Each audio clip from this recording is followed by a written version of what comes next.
Okay, now we are going to talk about the Brand New You brand standards. And there's a special exercise for that, and you can again use this for a number of things. So when it comes to brand standards, we are going to do what's called the 5 bubble exercise. And the 5 bubble exercise you can apply to anything. And it starts off with foundational bubbles. That's right, foundational bubbles. So you have 2 foundational bubbles here. And in these foundational bubbles are going to be your 2 variations of style. And I'm going to give you a whole list of possible styles like boho. And you can just start writing things that you like. Boho, chic, vintage, things like that. Rocker, edgy, what's another one? Classic, I love things that are timeless. Romantic, floral, any kind of style you can think of. Just start making a list of the styles that you like, For me, my style standard is classic, because I like things that are timeless. I don't ever want to look back and be like, oh, I can't believe I wore that trend. I love classic pieces that just are always going to look good.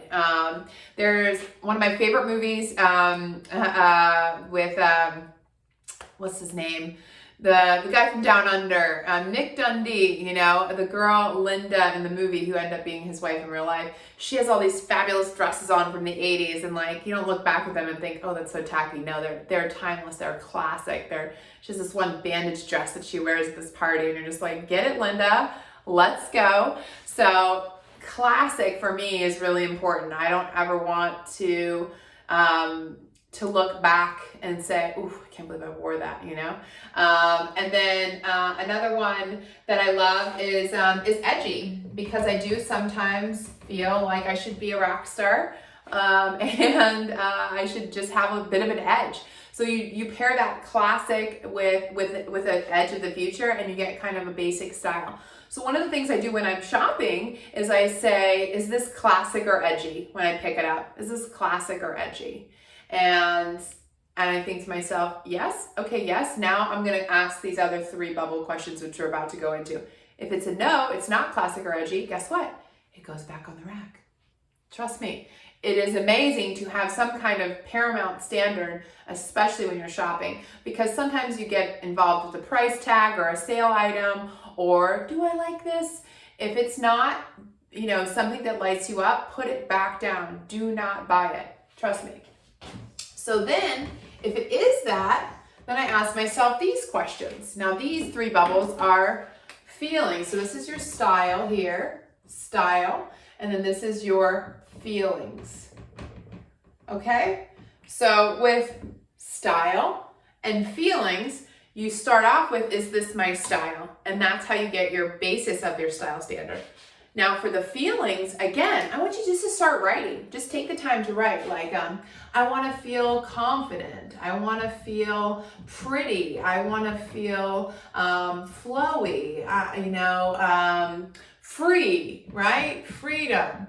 I want to feel sexy. Let's do sexy. I want to feel, start naming some things. Just start writing your own list. What do you want to feel, right? And then the reason that I have you write these lists and then pick out your 2 ones that jump out the most is because I don't want you to have ancillary lists like, oh, well, I'm classic or edgy, but I also like vintage, so this can, nope. Just stick with these 2. Okay? And same thing with the feelings. I'm going to have you write this list out, and then I want you to pull those 3 feelings and put it in here, because it's really important to laser focus. I'm going to tell you something really quickly that I learned recently, and that is, unless you have very clear standards and goals, you're going to procrastinate, you're going to avoid doing all the things, and you're not going to get things done.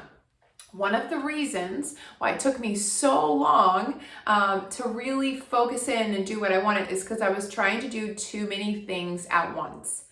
So when you have SMART goals, right? When you have specific, measurable, attainable, realistic, and time-specific goals, you can really stay focused on your path. So for a long time, I was like, oh, I want to do this, top level thing. But I wasn't focusing on what's the next mile marker to get there and when do I want to get there by.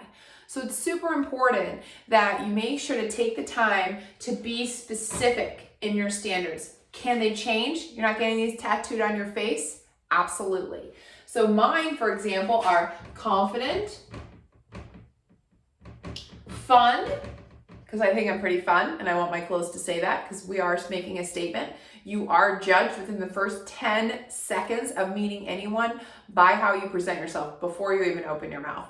Then that can also change how people judge you. But that's a whole nother session, guys, on what to say when we meet new people and how to win friends and influence people. I got you covered. But confidence, fun, and freedom.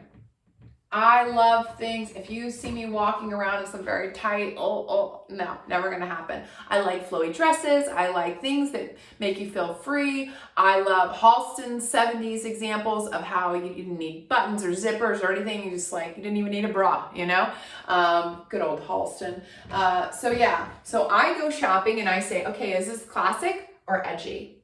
And if the answer is yes, I then say, does it evoke these three feelings? Freedom, confidence, fun. If the answer is no, it goes back on the rack.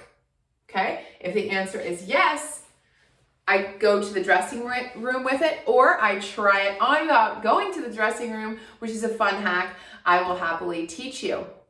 So this is your brand standards. This is what I want you to focus on so you can create this focus for yourself and for your new version of you. Okay?